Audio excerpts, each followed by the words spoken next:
Hey, everybody, and welcome to your next. I'm your host, Jerome.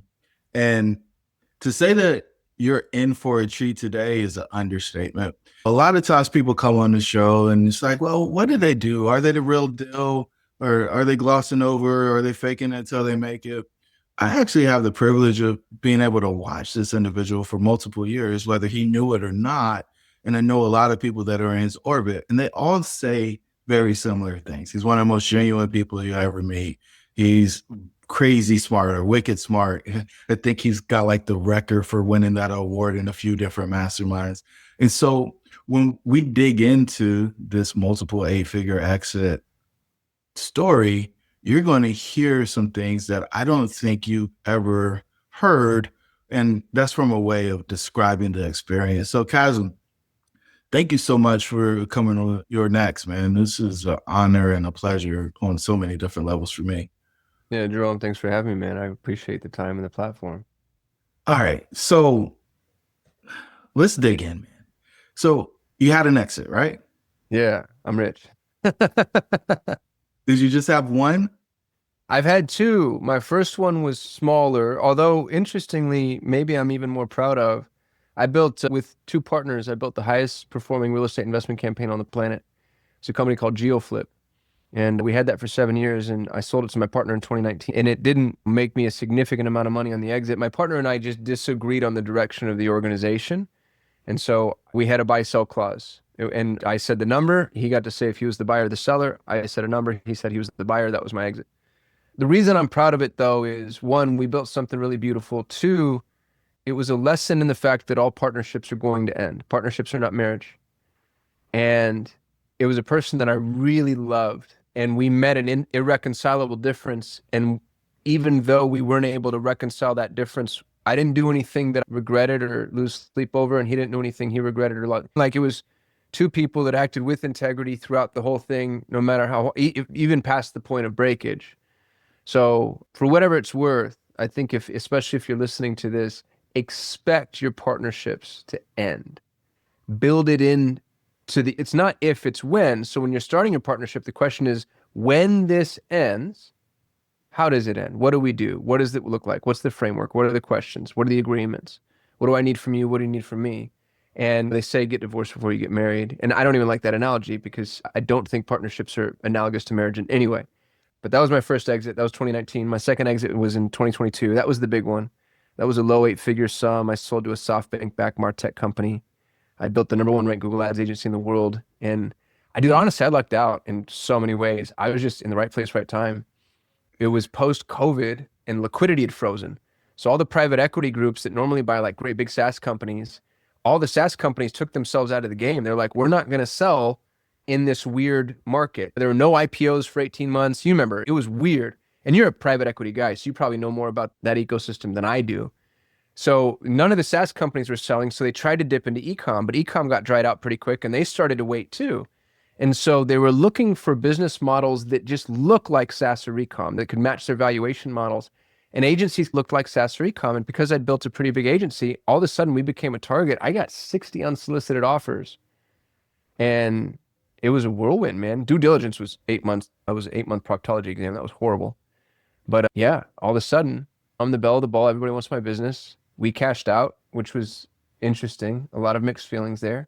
And I probably have gone on a little too long about that. So I'll stop here. No, I think it's great to hear at least parts of the journey. So break that down for me, right? You said the largest Google Ads agency in the country, the world, picked the thing, but it didn't start that way, right? Like you didn't just walk Oh, in and you good got call. all the people, all the accounts, and all the spend. No, and it's funny. It was the number one ranked Google Ads agency. I say that with focusing on Google's organic search rankings. If you search for Google Ads agency anywhere in North America and most of Western Europe, we were the number one agency. We were the very first agency listing.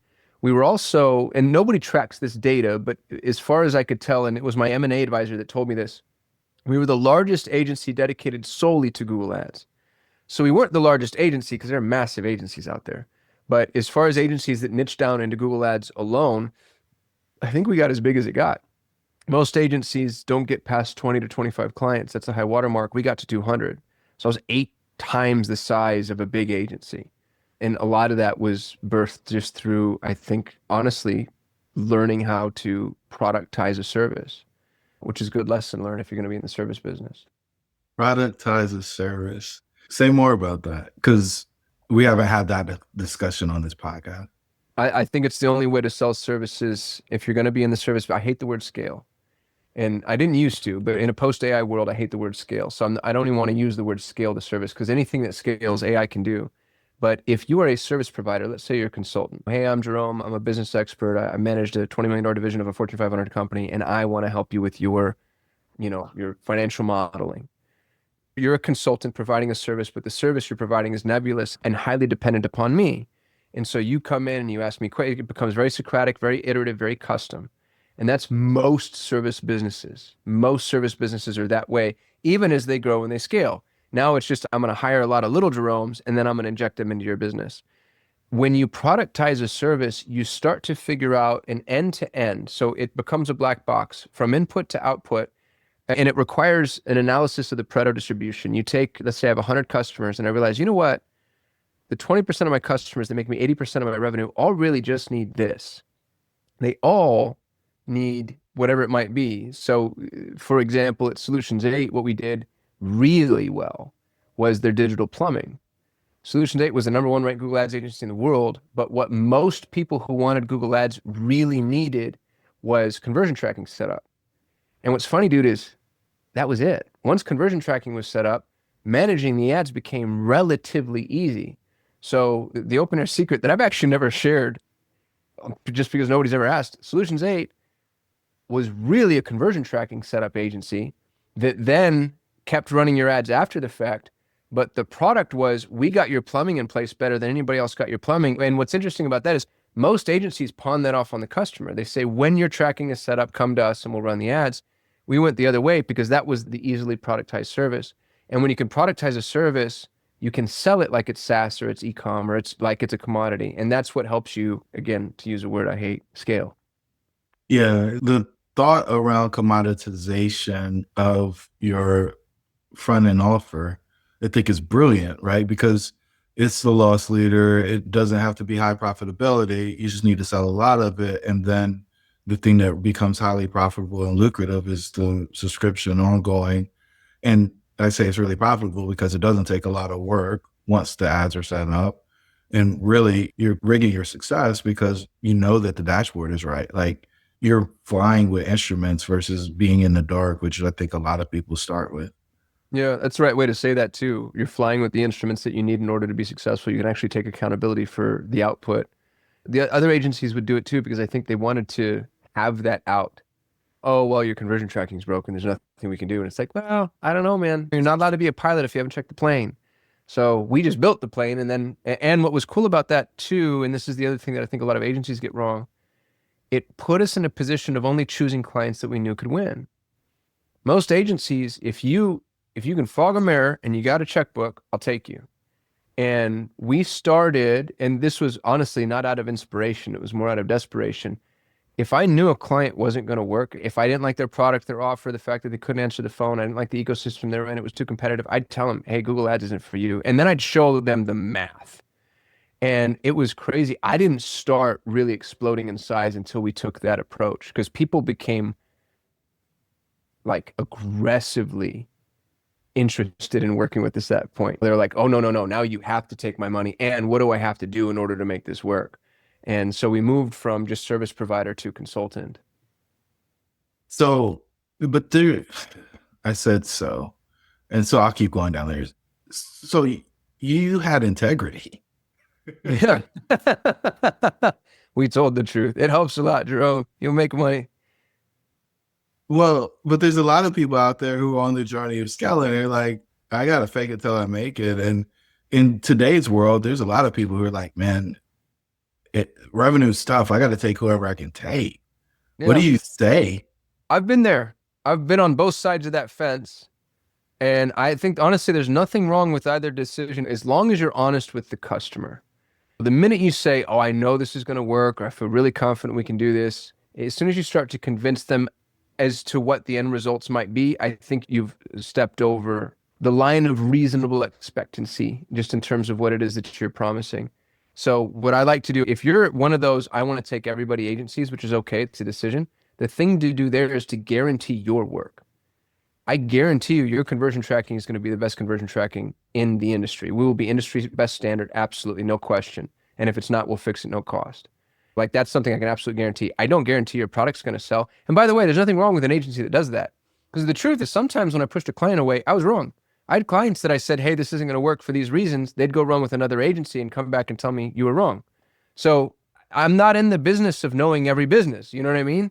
So I think as long as you're just being honest with people about what the reasonable output is. My reasonable output can be a finished application, a really well-trained EA, fully developed conversion tracking. My reasonable output can't be, oh, I guarantee you 300% ROAS, unless I'm willing to give you a refund if I don't get it. And that's what I see from the agency space a lot, is people just making these big, bold, lofty promises, and then they disappear or don't hold to their word. And now we have taste in everybody's mouth. Somebody gave me, there's a term running around now, agency fatigue. Like the fact that they've had to name it, you know what I mean, just means that we've clearly slandered our collective environment.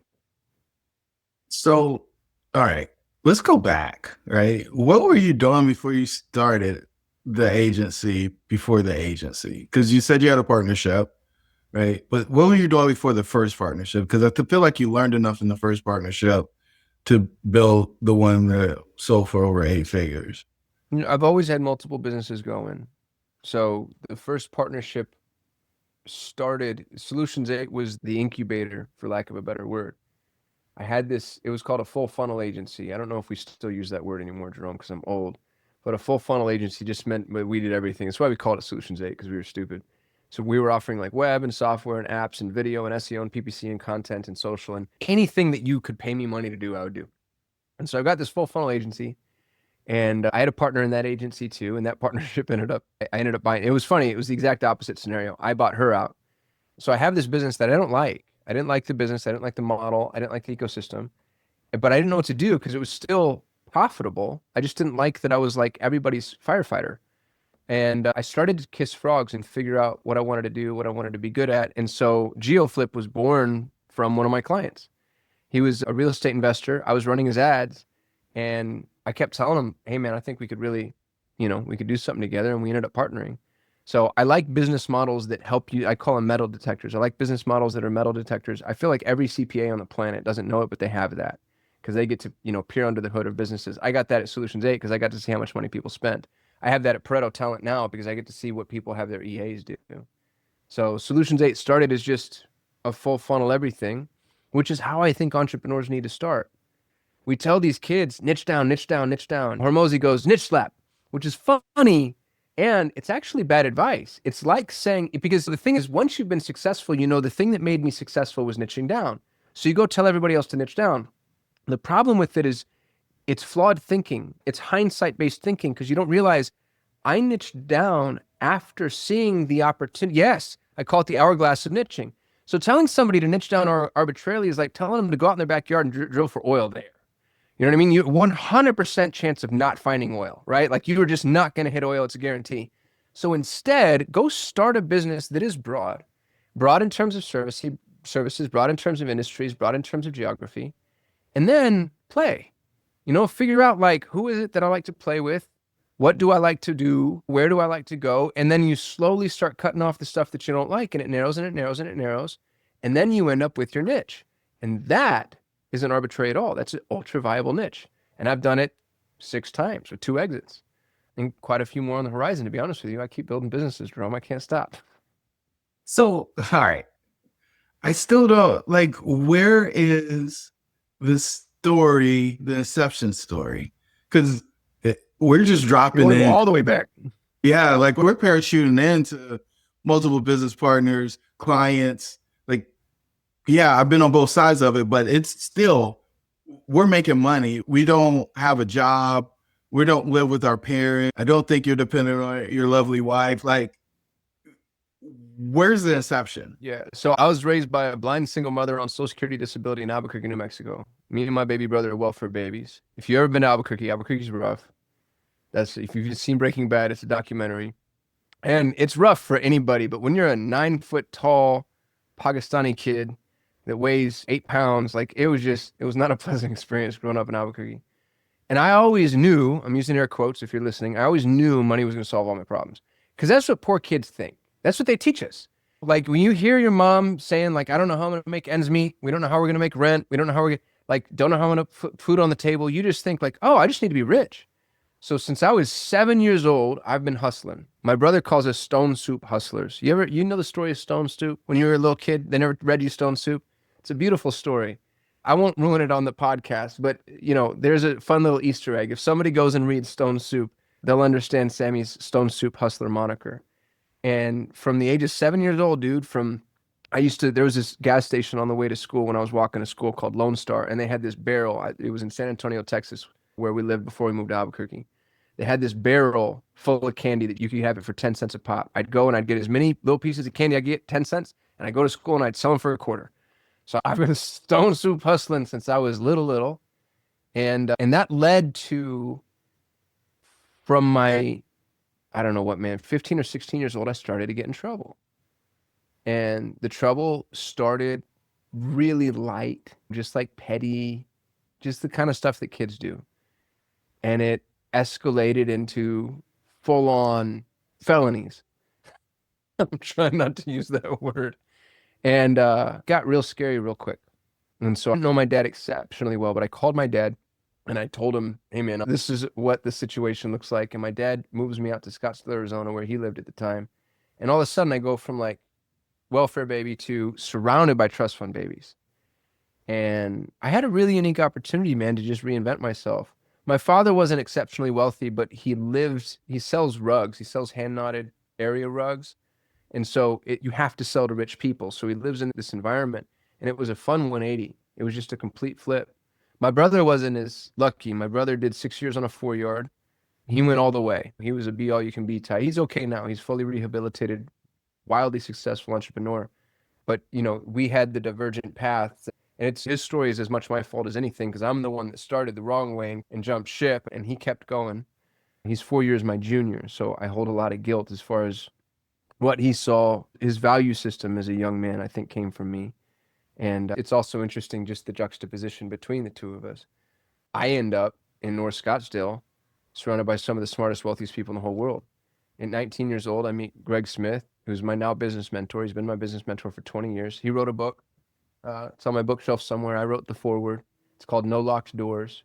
Brilliant M&A guy, investment banker. He's built $2 billion family fortunes, bought and sold Sun Country Airlines twice, bought and sold 40 some odd banks. He's done $1 trillion in acquisitions or something insane.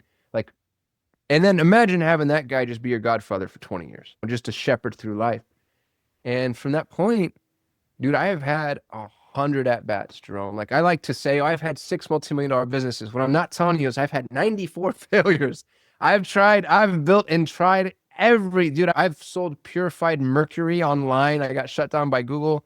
I've had medical and legal transcription. I've done software development. I've tried to outsource any service that could possibly be outsourced. I tried to own a moving company at one point, like furniture stores. I have tried every business model you could possibly think of except maybe restaurants. And that failure, I call myself the world's greatest failure. And it's not self-deprecation. I really believe it. I think I'm so good at failure, dude. Because most people fail and they're like, oh, I'm never doing that again. And when I fail, there's always that one thing that ends up being massively valuable to me. And if you can get really good at failure, like really like clinically good, academically good at failure, that to me feels like a skill that a lot of people haven't mastered. So started bumbling through different businesses, started my first real business at 20, KPO Global. I was building software. Greg got me for my first big contract with First National Bank.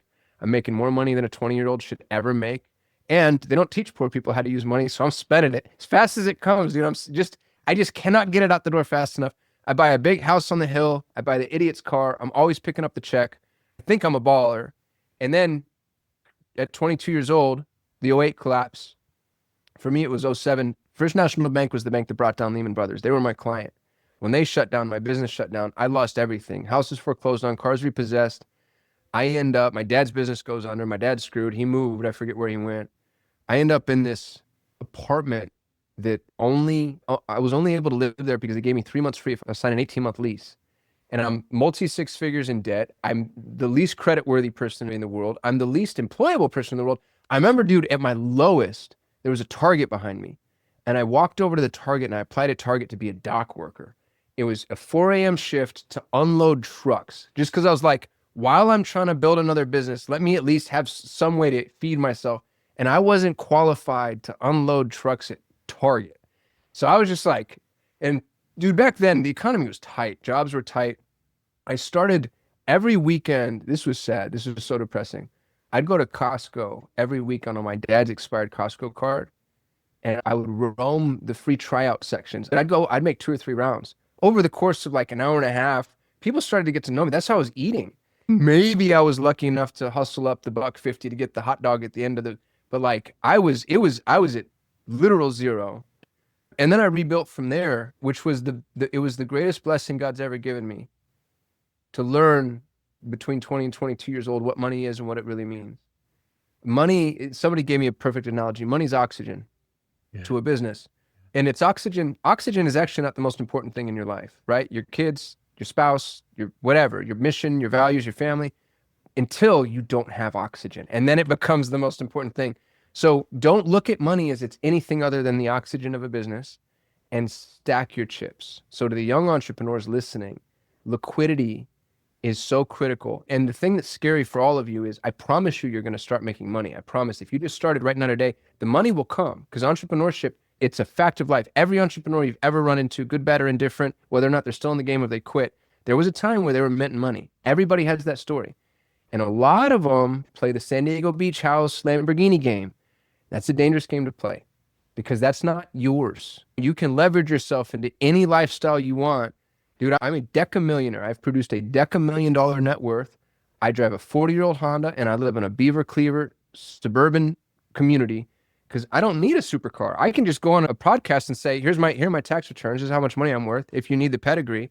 What I want, though, is the liquidity, because I'm one of the few people I know. And dude, I know people now, at some of the highest levels. I know people with $100 million net worth that couldn't field $1 million. That's a fact. Most people with $100 million net worth. I was in Justin Donald's investment mastermind, which is one of the best masterminds I've ever been in. He's 150 members, ultra high net worth individuals, 150, 200, etc. And there's a lot of folks that like liquidity's not available. I had an experience very recently. A member of my mastermind came to us. There was a $10 million business. The valuation was written in stone, effectively. $10 million business that we could have had for $1 million, but we had to have the money that day. Nobody had the money but me. So as an entrepreneur, I'll tell you, stack the chips, like the liquidity, the optionality available and accessible to you. Don't play the game of keeping up with the Joneses. Keep the cash, because it's options. It's the type of resource that's irreplaceable, and cash really is king. The people that have the money, they're the ones that make the rules. So I went on a long time there, man. How was that for origin story and all that? Man, I love it. I love it because we go rock bottom, right? And you own the failure thing, which I don't think most successful people do. You're like, man, look, I've just felt more than you. And it reminds me of the Michael Jordan commercial where he's like, I missed this I many missed game winning 30,000. shots, I had right? that poster on my wall as a kid. Yeah. Yeah. And so, but what's really interesting though is like you win the championship for all Mm. intents and purposes. And it sounds like you don't celebrate. Like it's one thing to be the kid who didn't actually win and you found out that you didn't win, right? 2008, you lose the car. What was the car? What car got repossessed? It was an Acura. Okay, It was my okay. dream. You know what I mean? It was like Dream car though. Yeah, it was my dream car. That's what I wanted. I grew up in Albuquerque, dude. We were rice burners. So for me, that's what it was. And yeah, I loved that damn thing. I got so good at backing in. When you're not paying your car payment, you learn how to back in, because they have those auto trucks now that can just drive by and see your license plate. So yeah. All right. So you get the house, you get the car, fast money, right? I say often I spend money like a drug dealer, even though I'm not selling drugs. And you're like, yeah, I'm doing it. I'm getting out as fast as I can. And then you actually win. And so what we find, like in our studies, we're like, well, there's 5 things that apex performers have. One of the things that you just mentioned is financial trauma. That means losing it all, right? Near financial ruin, and figuring out what life looks like without money. And if you touch the bottom of the pool, you come back up, you realize like it's not all that it's cracked up to be. And having the things don't really fix anything, especially if you're trying to fix holes in your soul. The thing that I was wondering as you were going through it was, what was it that happened that changed the path? Right? You mentioned moving to your dad, but like, what happened where you said, I'm not doing that anymore, I'm gonna do this? Because I don't think it was just being in a new environment. You know what it really was, man? It's the first time I've ever really thought about this. I'm living in Albuquerque. I had a full ride scholarship to UNM, not because I'm smart, but because they give it to all. And if you had a C average, the lottery pays for all kids to go to college. And I wanted to be a filmmaker. I wanted to be an actor and a filmmaker. And so I moved to LA immediately after high school, and I failed miserably. I went on one audition, got rejected, and I never went on another one. And I got a job at the movie theater on the grounds of Universal Studios, which was so pathetic because I think in the back of my mind, I was like, oh, like they'll come find me here. Like it was as close to the movies as I could get. So I'd always, me and my brother especially, had always gotten into, like I said, little tiddly trouble is what we'll call it. And when I came back, I was so mad. And I was depressed and I felt like I didn't really have a future. I went back to UNM. I hated school. School never resonated with me ever. And so I'm at the University of New Mexico, which is a horrible school. And I'm listening to these imbeciles lecture things that it's 2-year-old information. And I remember, I don't forget what it was, dude, and this will sound obnoxious, but I'm reading Hawking's A Brief History of Time. And the teacher is lecturing on what Hawking believes, but hasn't read the book yet. And the whole time I'm like, are we really, this is what I'm doing with my, so I leave school. I'm depressed as all get out. And there was a young man who had just been out of prison who ended up living in our apartment. Albuquerque was very house party centric. So we had a house party at our apartment, and it was not uncommon for people to come and not leave for a while. This dude came and just didn't leave ever. And he's the one that really, the phrase that we would use there is put me on game. He's the one that like taught me some of the things that we were doing. And I think a lot of like the access to that information to an entrepreneurial mind, coupled with just the vengeance against fate that I sought at this not being able to capture my dreams and not seeing any other way out, that put me in this pressure cooker where I went and made just horrible decisions. And so I'm not speaking in nebulous terms. It was a lot of just, it was theft. It was like stealing cars, breaking into cars, breaking into houses, which is the scariest part because there was a young man I went to school with who died in a home invasion. And homeowners have every right to shoot you, and so should they, right? Like you should not be breaking into people's homes. And the other thing people don't tell you is 1 in 3 Americans keeps a gun in their car. And so we ended up with a whole case of guns. And then people started to know that we were the guys that had guns. And the people that know you've got guns are people that like, we were kids playing at a game, now talking to adults that have played this game their whole life and played at a whole different level. And they started placing orders with me. And I'm like, you don't understand, dude. Like I get what I find. And they're like, we need 3 of these. And I'm like, and so that's when I called my dad and I was like, man, I'm in it. And so I move up to Scottsdale. That context is helpful because when I moved to Scottsdale, the real reason I started my business is I want to be an actor. And Scottsdale Community College has this little film community. And I get back into film. And I know in order to feed myself, I need to do something. And I need something I can do on my own time, which is why I started all these businesses. And all the businesses were built around my time being freed so I can be in film. And I think to answer your question, and I took the long way, but I hope I took it with intention because it was the arts. Like even now, thinking about it, and I don't even necessarily consider myself an ultra artistic person, but I think as people of affluence and, now that I've crossed the line into the latter half of whatever we would consider to be midlife, I think when we really think about the things that can help children, the thing that inspired me to start with, it was the arts. The thing that really helped remove me from the environment that I was in or keep me from dipping back into it was the arts. And the thing that inspired me to start a business was the arts. And interestingly, the arts didn't work out, but the business did. And I think that happens with a lot of kids. You give them the arts as like athletics are the same thing. It's the same way. You give them something, some extracurricular to reel them in. There's a reason I'm not gonna smoke weed, do drugs, party with my friends, do all that. Like, and I remember those kids too. I was always so susceptible to peer pressure. But I remember there were a couple of kids who really had a shot at football, or really had a shot at playing whatever violin, and they were the ones that didn't mess around. And so I think giving people the thing that would focus their energy and their attention for long enough for their brains to develop to a point to where like, I probably shouldn't break into people's cars. That's what it was. And I've been in 80 films. They're all horrible. Don't watch any of them. I met my ex-wife on a film set. My children exist because of film. I've written 2 feature films. I pitched a film to Bob Parsons, who owns GoDaddy. We wrote a movie around GoDaddy because my best friend at the time, his wife was the GoDaddy girl. We asked for $5 million in budget. They actually came back to us with a soft interest. They said they wanted to make the next Hangover, and then next thing we know, Bob Parsons sold GoDaddy. So I don't know, man. I made an honest shot at being a filmmaker and an actor, and that was the thing that really like pulled me away from that orbit. And when that fizzled, because it did fizzle, the luster wore off, I had entrepreneurship left over.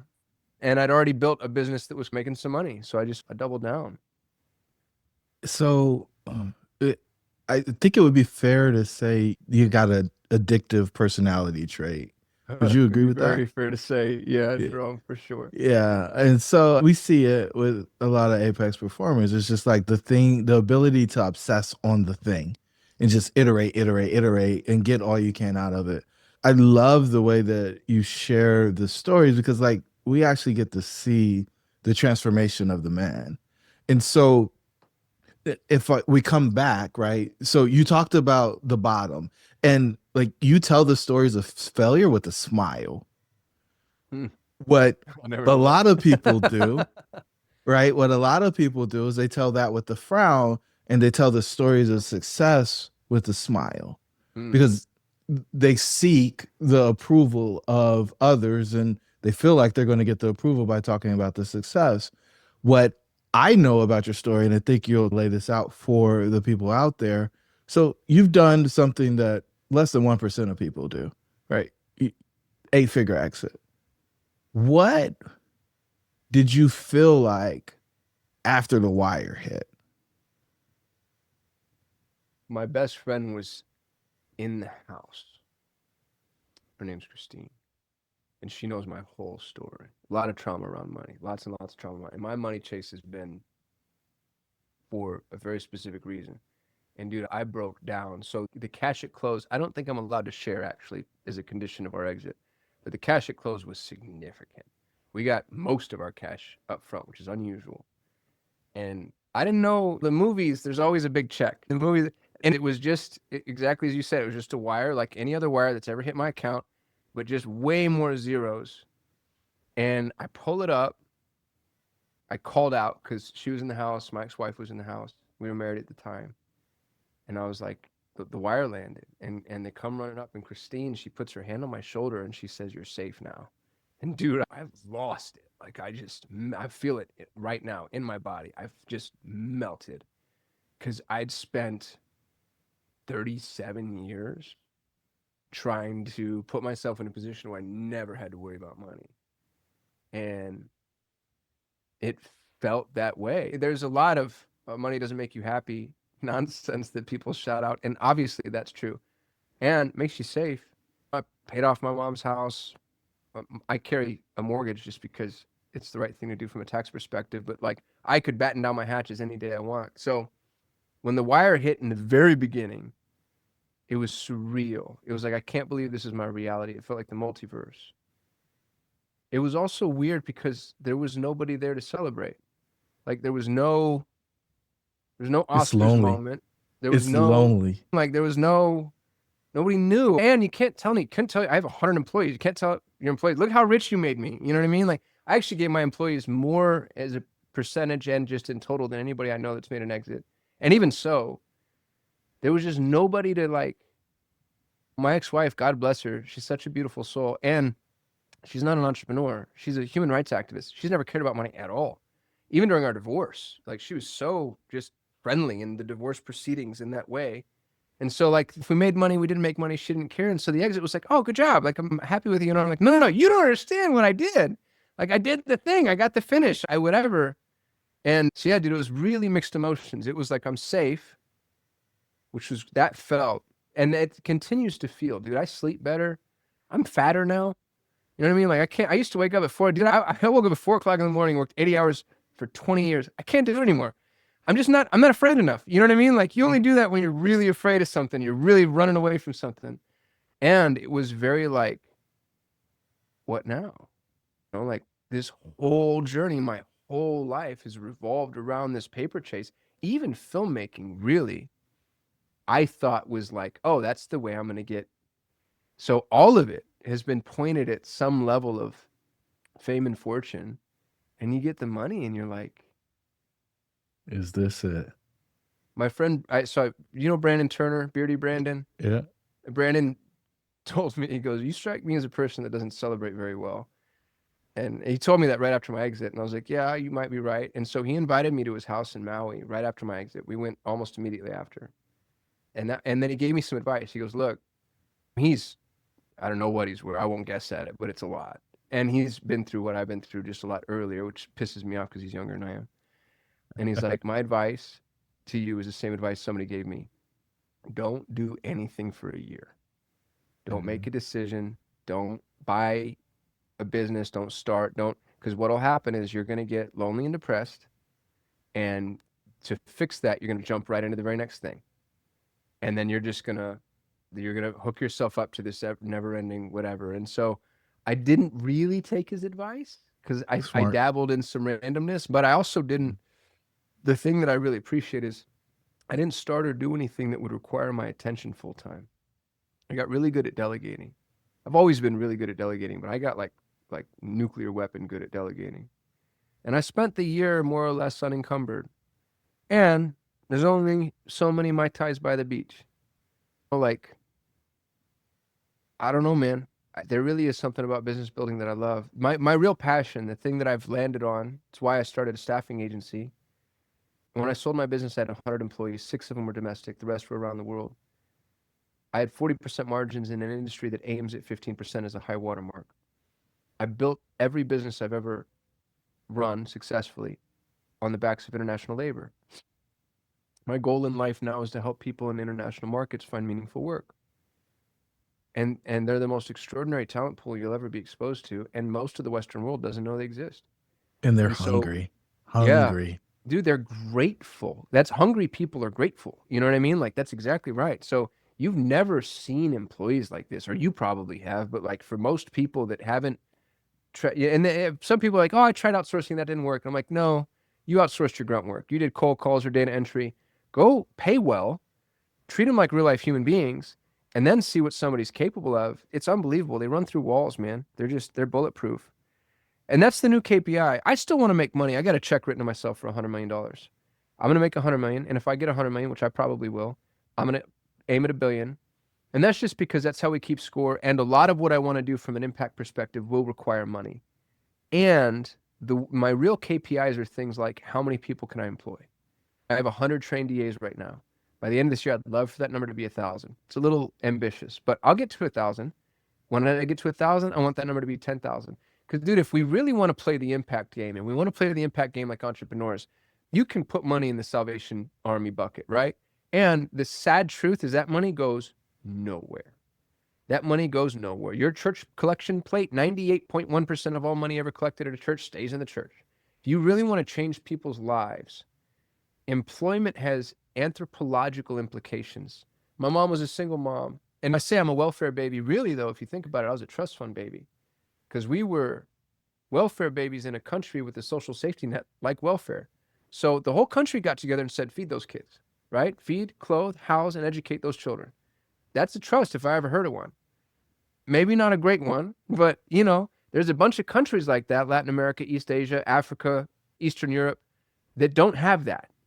And so if we can take those people, the motivated, intelligent, hardworking, industrious, I'm not talking about charity. You take those people and you give them a meaningful job.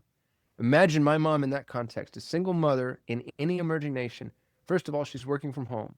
Mom at home, the data shows the lead domino is a parent at home, right? Mom at home decreases all the things, drugs use, abuse, teen pregnancy, et cetera, et cetera, et cetera, et cetera. She works on a semi-flexible schedule, so she actually make like soccer practice and ballet recital. You pay her more than she'd ever make domestically. And now you're not just impacting her, you're impacting the entire economic ecosystem that she participates in. And dude, I've done that. I got 100. I got 100 EAs. So you take that thesis and you multiply it 100 times. It's a pretty big deal. Do it 1,000. Do it 10. You know what I mean? Like we could, as entrepreneurs, as business owners, we can change the world. We can change the world one hire at a time. And the best part is it's symbiotic. My employees, I've got one right now, Julian. I love this guy. He's in Bogota, Colombia. Brilliant. He's been working for me going on a year. I think we're at 8 or 9 months. He's built an entire business from the ground up. I own AEO.co. Nobody knows this, but SEO's dead. There's Dead. no such thing as search. It's going to be our Dead. answer engine. Yeah, it's gone. It's sad, but it's going to usurp a lot of category kings. So I have 4 full-time employees that do nothing but look at how LLMs source their citations. We're launching an AEO community and an AEO agency. I wrote an AEO book, and the entire endeavor is Julian, this guy from Bogota that I met who used to be a graphic designer. He wrote the book. He managed the research team. He built the website. He built the community. I meet with him 30 minutes a day and say, do this, go there. Dude, I'm great at delegation. That's the only thing I'm good at. Finding exceptional talent, delegating work. And then I've got this guy from Bogota, Colombia, who built me a business that guaranteed at the end of this year will, trailing 12 months, be at $1 million gross rev. And that's the type of talent that's available and accessible to you if you're willing to go out and find them and cultivate them. That's wild. So, just to be clear, your thesis is that the greatest impact isn't charity, but employment. Dude, charity hurts. There's a ton of data on the negative impact that charity has on communities, people, nations. To just give people money. Look at the Native Americans. We've annihilated their society. I'll get canceled for saying this, but I actually don't think it's debatable at this point. You can't just give people anything. It doesn't help to disembody the productive endeavor. People have to work. It's built into us. Khalil Gibran says work is love made visible. Like, work is so necessary and integral to our souls and our spirits. The right kind of work. I'm not talking about call centers or coal mines. Meaningful work. That's why I won't staff for cold calls or data entry or any of that garbage. Our EAs will take out the trash. You should see some of the stuff my poor EA does. Find me a dentist. We're having a pool party at my house the last day of school, and she's the one that designed the invitations. Little stuff that I just don't want to do. And find me the new project management tool for this new, like, super high-end work. But if you give people meaningful work, I know that's not the end-all be-all. It's not the apex, hierarchically speaking, as far as people's hierarchy of needs. But like I was talking about the arts earlier for kids, I think meaningful work is the same thing for adults. The way that arts or athletics or extracurriculars focus a kid's mind. I call that play. All the stuff you're talking Thank about, you. I call that Yes, I play. love. Yeah. Yes, that productive play focuses. It focuses you enough to point you in the right direction. I think the adult version of that is meaningful work, because what happens when you give an adult meaningful work is, even if they don't love the work, they start to get really thoughtful and conscientious about the other things that they could be doing. And then they level up, and then they level up. My current EA right now, Josefina, she doesn't want to be my EA, dude. She's a child psychologist. She sees kids before her shift with me. She sees kids after. She sees kids on the weekends. And she is my EA to make ends meet, because she lives in Argentina and the economy collapsed over there. And on one hand, that's tragic that she has to do that. And on the other hand, I think that's beautiful, because otherwise it just wouldn't have been available or accessible. And the fact that she's willing to do that and make that sacrifice, and I think I pay her really well. I hope she agrees. And she does think about the impact she's having. And man, good. I couldn't live without her, some of the stuff that she does for me. So it really is just this 1+1=3 environment. All my entrepreneurs say the same thing. We've had a couple explosions, and you're going to have that in a matchmaking service. But by and large, people will say, I don't know how I lived without this person. And I think every entrepreneur needs an EA, because you're the hardest part of your business to clone. You're the least scalable part of your business. And your EA never stays your EA for long. My first EA became my director of social. My second EA became my director of automations. My third EA became my CTO, and then my business partner, and now my best friend. It's a fun fact, dude. One of my best EAs, Ivan Bunin, was a kid in Ukraine who we got over here when Russia attacked on an H-1B visa, and he owns 50% of Pareto Talent with me. He's my business partner. Started $1,000 a month. I paid him, and now he's a millionaire. He's a $1 million valuation. It's not, the cash isn't in the bank, but that's a $1 million company for damn sure. So much fun to see, dude. And I try to do that as often as I possibly can. Align the interests between you and your entire staff. I'd rather have a little bit of a watermelon than all of a grape. And when you really put people in a position to profit, like, dude, he runs that whole business top to bottom. All I do is this. I talk about it. Yeah. Like, I let people know Pareto's here, and I'm the reason that we've got clients, but he's the reason we have everything else. That's phenomenal. It's so good to hear you say that. And I don't actually talk about this much, but We did the same thing. I've got a partner. We've got a podcast production company, Oh, and cool. I fill all the clients, and she does everything else. And if she gets stuck, she reaches out. We talk about it. We come up with a strategy. If somebody is trying to bully her, then of course I get involved. But other than that, she does everything. And it was so cool because we went to Singapore for the F1 race last year, and she came over from the Philippines, and we had the suite and we were watching the race from inside our suite, and so she got to come into one of the nicest hotels because like the hotel we were staying in was in the middle of the track, right? Oh, And so it's a cool. night race, and we have dinner brought in and we're sitting at the big table, and then you can go outside, look down at the cars or watch it on TV. It was just a phenomenal experience, and something somebody from the Philippines probably never would have experienced, and definitely not at her age because she's still in her 20s. And so Yeah. just the thought of like people all over the world connecting because we're in this we the world has gotten really small with the internet, solving problems for people, and you bring what you bring. Some people bring credibility, some people bring elbow grease and the muscle and the willingness to work all types of times and hours and insert all the things. It's just the work ethic is impeccable. And so I love your thesis, and it's not one that I've heard. I've actually been pretty critical about, oh, I sold my business, I'm just going to build another one, because I don't think that takes a whole lot of ingenuity. I don't think that takes a whole lot of thought. And when you get your freedom, right, when you become work optional and you've got your time, talent, and treasure, sometimes we call it talent energy, and like the best you can do is allocate it to building another thing, but you introduce something that I haven't actually considered, and that is the fastest way to change a community, right? Giving somebody the opportunity to become upwardly mobile from an economic standpoint, because I think the war is on poverty. I don't think it's so much racism. I think it's a very classism thing. And Mm. the ability to be able to change your economic situation, doing things legally with the right people, and doing work that improves the human condition is the perfect combination for taking us to this new level of consciousness that I think is going to be required for us to move from the space that we've been in for so long. I knew this was going to be a phenomenal episode, and I didn't even really dig into all the stuff that I really wanted to, because you had the freedom to move into these spaces and drop nuggets that are going to change the game. And so I'm going to ask you one more question and then I'll wrap it up. And so we covered so much ground, from getting in a little bit of trouble to moving to LA to Scottsdale to being around wealthy kids to smiling about your failures to experiencing success and crying about that to figuring out this thesis on what we're actually here to do. What's the one thing you want the listeners to take away from the episode? Fail forward. It's John C. Maxwell. Fail forward. Failure is the tuition that we pay. Mhm. And everybody looks at failure as the thing to avoid. And I'm like, man, chase good failure, quality failure, healthy failure. Don't just Mhm. run out and fall on your face for no reason. But yeah, man, if you can just alchemize failure and get really comfortable with it, I'm a lot more successful than I deserve to be, Jerome, along quite a few levels of analysis.